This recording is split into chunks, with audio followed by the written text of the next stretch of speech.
and strong, with a trunk so long it swings along, stomping around so tall and wide. Elephants march with strength and pride.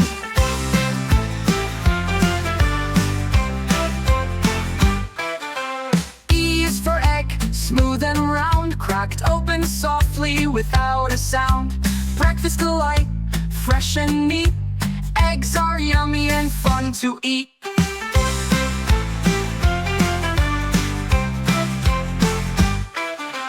E is for eagle, soaring so high, through the clouds up in the sky. With wings so wide and a powerful flight, eagles glide in the bright daylight. Letter E is exciting and new. Let's learn more, there's so much to do.